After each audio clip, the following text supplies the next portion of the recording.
cumprimento a todos que estão nos ouvindo, nos assistindo nesta manhã, com a graça e a paz do Senhor Jesus Cristo. Que Deus abençoe o seu dia, que Deus abençoe o momento, esse período que nós vamos passar juntos aqui.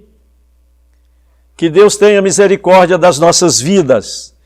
Estamos dando um tempinho para você pegar uma Bíblia, pegar o seu celular para acompanhar a leitura que nós vamos fazer agora antes da nossa reflexão, antes da nossa pregação. E aproveitar esse momento para mandar um abraço fraterno para o Paulo Calaça e a Marli Borges, lá nos Estados Unidos, que estão nos ouvindo. Mandar também um abraço para o Moisés, ali de Goianésia. Moisés, ele nasceu na Bolívia, mas é cidadão brasileiro. Um abraço a todos vocês. E a você aqui do Distrito Federal, do entorno e de toda parte, aonde você estiver, receba o nosso abraço, receba a nossa oração. Queridos, vamos abrir as nossas Bíblias. Segunda carta de Paulo aos Coríntios, capítulo 12. Leremos aí dos versículos 1 até o 6.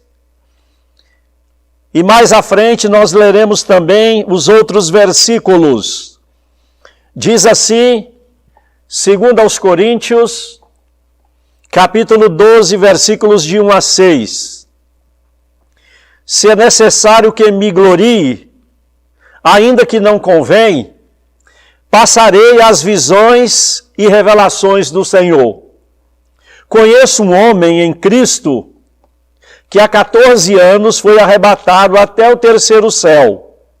Se no corpo ou fora do corpo, eu não sei, Deus sabe. Sei que tal homem, se no corpo ou fora dele, não sei, Deus o sabe. Esse homem foi arrebatado ao paraíso e ouviu palavras inefáveis, as quais não é lícito ao homem referir. De tal coisa me gloriarei, não porém em mim mesmo, salvo nas minhas fraquezas. Pois se eu vier a gloriar-me, não serei nécio, porque direi a verdade, mas abstenho-me para que ninguém se preocupe comigo mais do que em mim ou de mim ouvi. Meus queridos, o apóstolo Paulo, muitas vezes ele era subestimado, ele era maltratado, ele era desrespeitado e até enxotado das cidades onde ia pregar e plantar igreja. E nesse capítulo 12, de 2 aos Coríntios, o apóstolo Paulo continua se defendendo das acusações falsas. E o capítulo 11, o capítulo anterior de 2 aos Coríntios, nós temos ali um retrato do sofrimento que passou o apóstolo Paulo. E eu vou fazer essa leitura na linguagem de hoje, para facilitar para você que está nos assistindo e nos vendo. Diz assim, 2 aos Coríntios 11, a partir do versículo 24.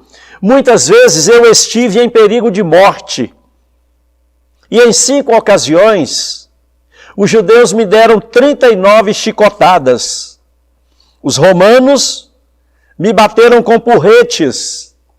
Muitas vezes eu fui apedrejado. O navio em que eu estava viajando afundou. Estive em perigo de inundações, de ladrões, pelos meus patrícios, pelos judeus. Eu enfrentei perigos nas cidades. Eu enfrentei perigos nos desertos, em alto mar, em perigos causados por falsos irmãos. E o apóstolo Paulo prossegue. Eu tenho tido trabalhos e canseiras. Muitas vezes eu fiquei sem dormir. Eu tenho passado fome e sede. Me falta casa, comida, roupas.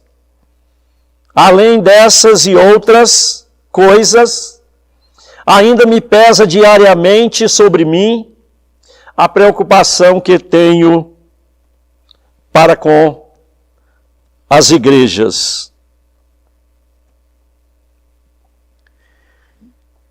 Vejamos alguns ensinamentos desse texto, dos dois textos que nós lemos, para o nosso crescimento espiritual. O primeiro ensinamento está nos versículos 1, 5 e 6, e diz assim: se é necessário que me glorie, ainda que não convém, mas eu conto as visões. Eu não vou me gloriar, não porém salvo das minhas fraquezas, pois se eu vier a gloriar-me, eu não serei louco, porque direi a verdade.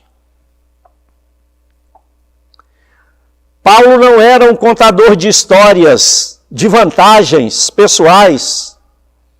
O apóstolo, ele é humilde, e ele afirma: não há necessidade de eu me vangloriar.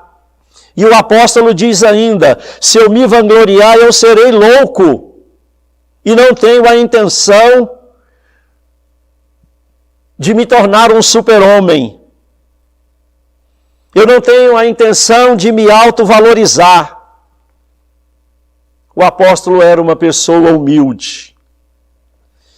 E Calvino, ele afirma: a única coisa que pode garantir a nossa grandeza aos olhos de Deus é a humildade.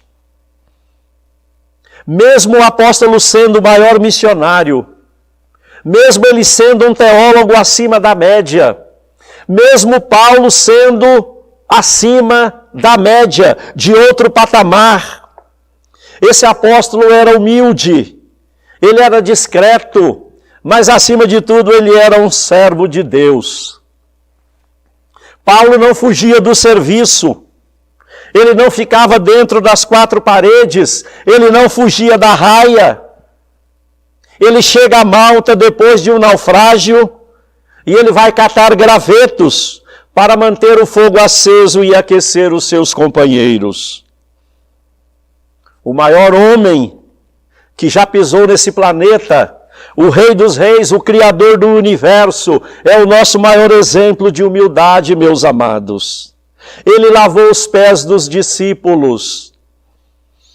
E o apóstolo Paulo, ele reconhece que nós devemos dar glória somente a Deus. Em Romanos 11, 36, ele diz assim: porque dele, por meio dele, para ele são todas as coisas.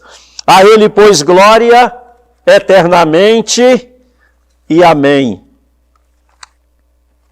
E olha que texto tremendo, de Apocalipse capítulo 4, versículo 11.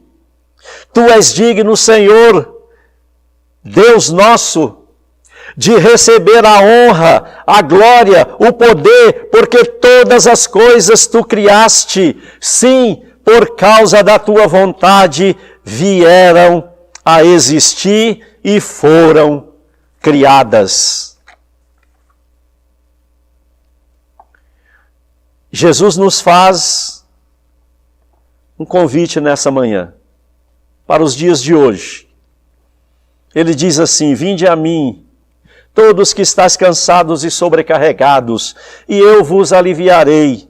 E aprendei de mim, porque eu sou manso e humilde de coração.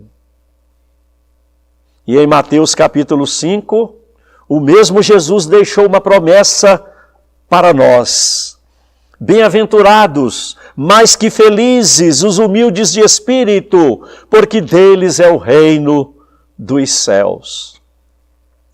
Mas nós temos aí, Cleilton, um segundo ensinamento para a nossa manhã, para a nossa vida, de que é arrebatado ao paraíso. Acompanhe aí na sua Bíblia, em casa, ou no seu celular, versículos 2 a 4. Conheço um homem em Cristo, que há 14 anos foi arrebatado até o terceiro céu. Se no corpo ou fora do corpo, eu não sei, Deus sabe. O conceito de arrebatar vem do grego harpazô, e é o mesmo que tomado à força, capturado, tomado vivo, transladado da terra para o céu. E aí nós temos 4 exemplos. Enoque, ele não provou a morte, ele foi arrebatado. Elias, João na ilha de Pátimos e o apóstolo Paulo. Uma diferença. João, ele foi ao céu, ele entrou no céu, Jesus o convidou e ele voltou. O apóstolo Paulo, a mesma coisa. Céu, na Bíblia, é uma palavra importante, porque a palavra céu aparece mais de 700 vezes na nossa Bíblia. E nós cantamos, não há Deus maior, não há Deus melhor como o nosso Deus.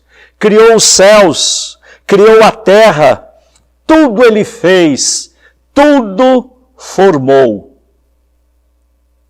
E o apóstolo Paulo fala do terceiro céu. Se existe o terceiro céu, deixa claro, deixa subentendido que existe o segundo céu e o primeiro céu. O primeiro céu é onde os pássaros e os aviões voam, e nós chamamos de atmosfera. O segundo céu é onde nós encontramos o Sol, a Lua, as estrelas e os planetas, e nós chamamos de espaço sideral. E o rei Davi, ele tem esse entendimento no Salmo 8, quando ele diz assim, quando contemplo os céus que tu criaste, obra dos teus dedos, e a lua e as estrelas que estabeleceste.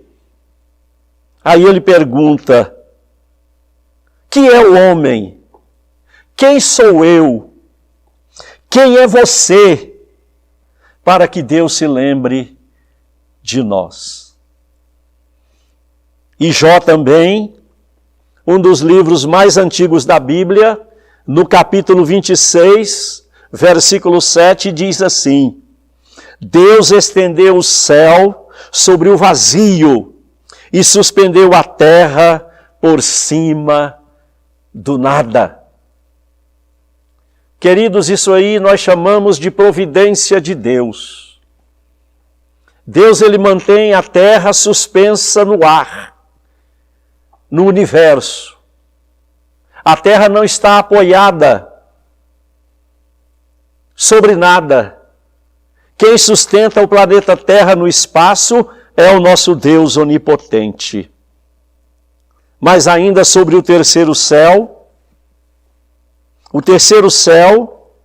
é o que a nossa Bíblia, a palavra de Deus chama de paraíso, Nova Jerusalém, cidade santa.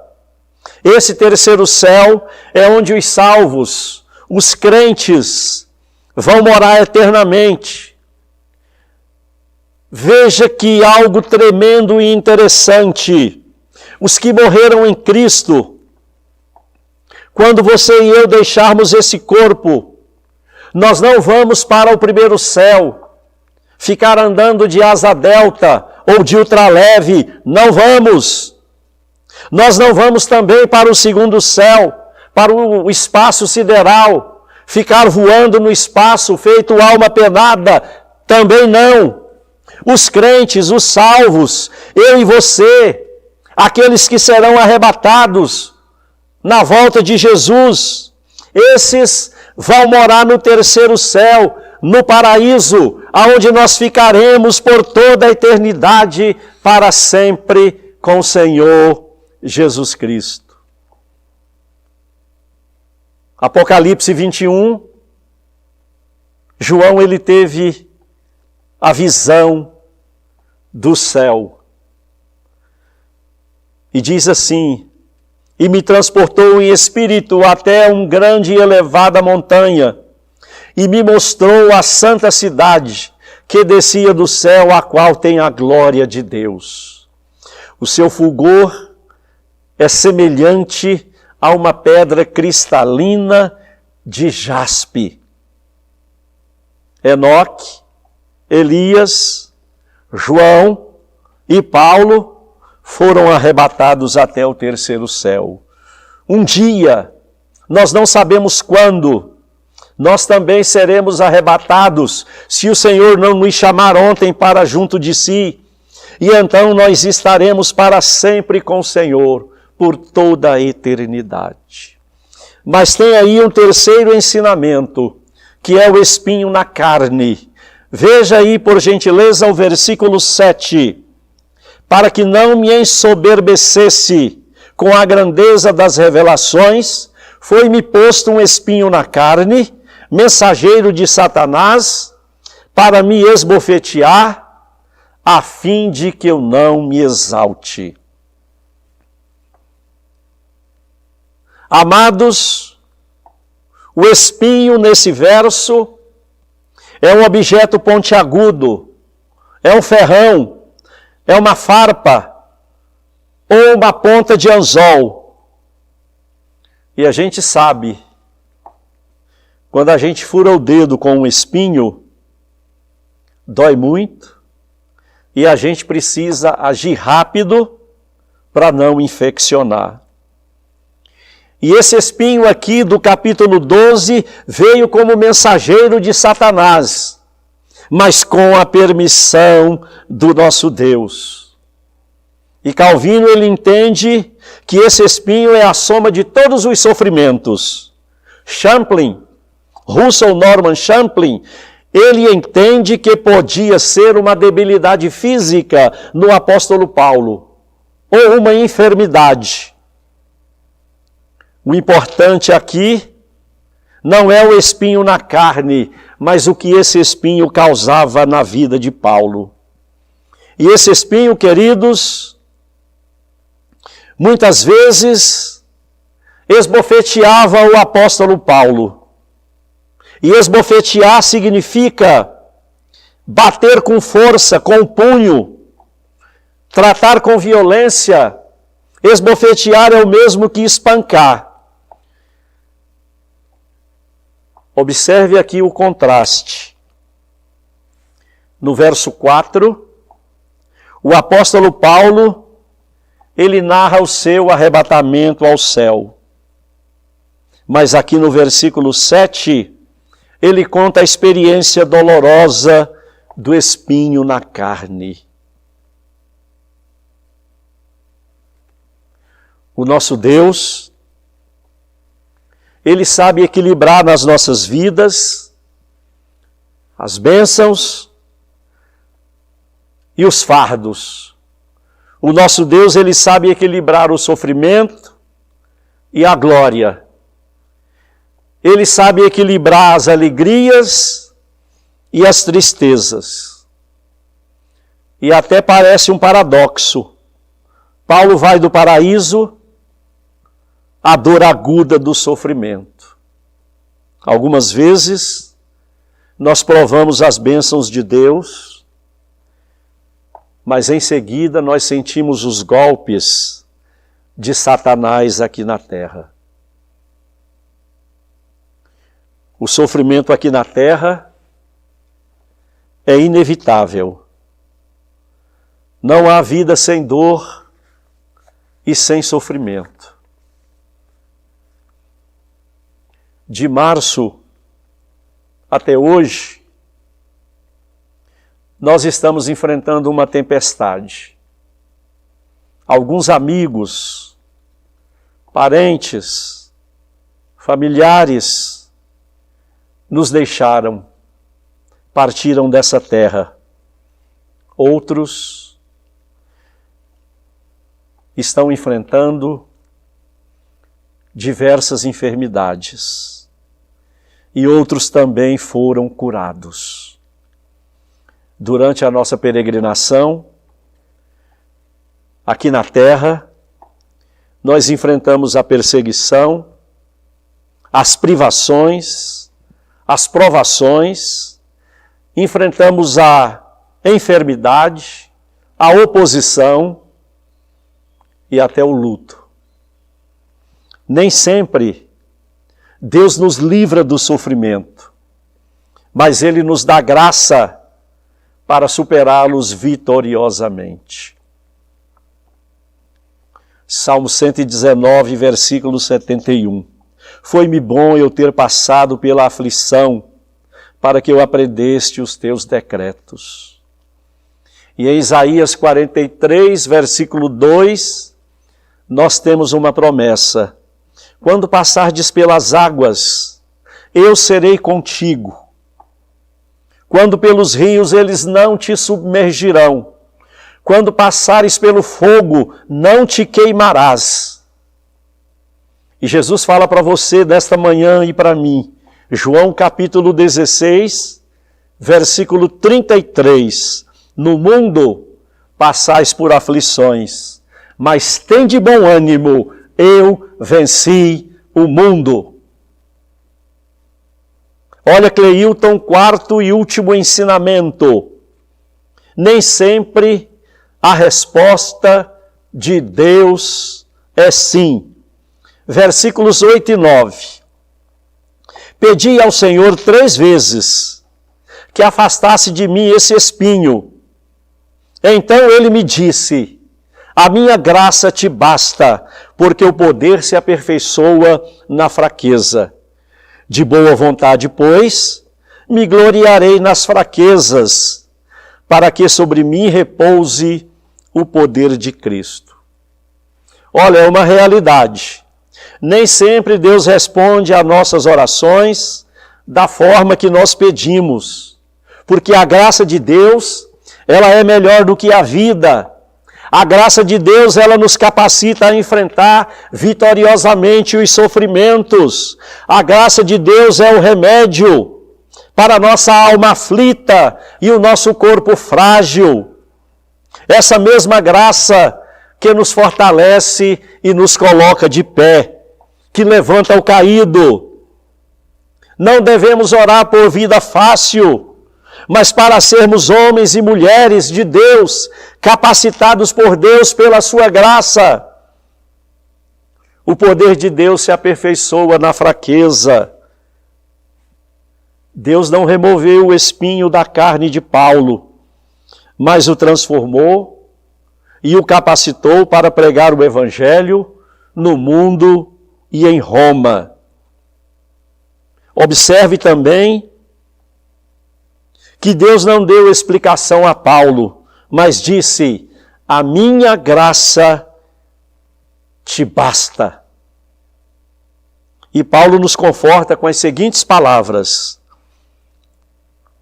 Nem olhos viram, nem ouvidos ouviram, nem jamais penetrou em coração humano o que Deus tem preparado para aqueles que o amam.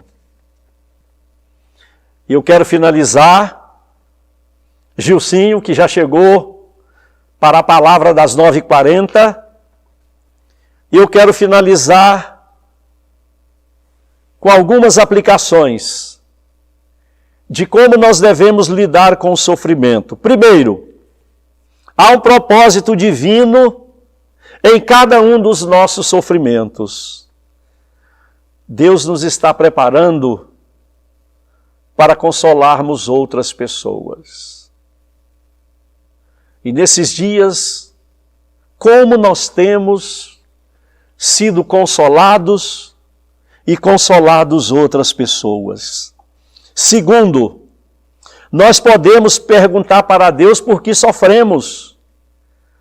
Deus não repreendeu o apóstolo Paulo por ele ter pedido para remover o espinho na carne. Jó, ele perguntou 16 vezes para Deus o porquê do seu sofrimento. Terceiro, o sofrimento ele é uma disciplina na escola de Deus. José ficou 2 anos preso na prisão, numa masmorra, injustamente, antes de se tornar governador do Egito. Nelson Mandela, 27 anos na prisão, antes de ser eleito presidente da África do Sul. Quarto, Deus nos conforta nas adversidades. Que coisa tremenda! Nem sempre a resposta de Deus é a que esperamos, mas a que precisamos. Deus está no comando da nossa vida. Ele é soberano, Ele é bom, Ele é fiel. E nós precisamos ter a convicção de que Deus pode todas as coisas e nenhum dos seus planos pode ser frustrados. Quinto, a nossa alegria não é circunstancial. O que determina a nossa vida não é o que nos acontece, mas como reagimos às adversidades. Há pessoas que são felizes, que são infelizes, tendo muito, mas há aqueles que são felizes, tendo pouco. A felicidade não está nas coisas materiais, mas dentro de nós, no nosso coração. Sexto e último, o sofrimento é passageiro, queridos. Deus, Ele conhece a nossa estrutura e Ele sabe que somos pó. Nosso Deus não é insensível ao nosso sofrimento. Ele sofre, Ele entristece, Ele chora conosco e Ele também nos conforta e consola. Em 1 Coríntios 10, 13, diz assim: não vos sobreveio tentação que não fosse humana, mas Deus é fiel e não permitirá que sejamos tentados além das nossas forças. Pelo contrário, juntamente com a tentação, Ele nos proverá o livramento. Jesus está conosco. O Deus de Jacó é o nosso refúgio. Sétimo e último, o nosso Deus, Ele é o Criador do universo. Ele é o Criador de todas as coisas. Ele é onipotente. Ele está em todos os lugares ao mesmo tempo, em todas as partes do universo. Esse Deus maravilhoso. Diz o Salmo 116. Amo o Senhor, porque Ele ouve a minha oração, a minha voz e a minha súplica. E diz ainda o Salmo de 116, que o nosso Deus, Ele se inclina, Ele inclina os seus ouvidos para ouvir a nossa oração e nos socorrer nesses momentos difíceis. Que Deus abençoe a sua vida nesse dia, aonde você estiver, numa maca de hospital, em casa, se recuperando. Você que ainda está com saudades dos seus queridos que se foram, que Deus conforte o seu coração, que Deus restaure a sua saúde, que Deus te faça forte para cada vez mais servir a Jesus Cristo aqui nessa terra. Vamos orar encerrando. Querido e eterno Deus, obrigado por esta manhã, onde estamos aqui na tua casa, o Cleilton, na sonoplastia, na filmagem, o Gilcinho, que já chegou para a palavra de 9h40. Ó Deus, tem misericórdias de nós, Senhor. Tem misericórdia de todos que estão assistindo esse vídeo, ouvindo, que o Senhor tenha misericórdia. Vai ao encontro agora de cada um, meu Pai. Visita com poder e graça. Visita com a bênção da salvação, com a bênção da cura, com a bênção da restauração física. Tenha misericórdia, meu Deus, e que possamos, em breve, estarmos aqui congregando, compartilhando, em comunhão com os irmãos e em comunhão com Deus. Pai Santo, tem misericórdias de nós. Inclina os teus ouvidos para o teu povo. Nos guarda, meu Deus, abençoa a nossa nação. livra-nos de todo mal, perdoa os nossos pecados, em nome de Jesus Cristo. Amém e amém.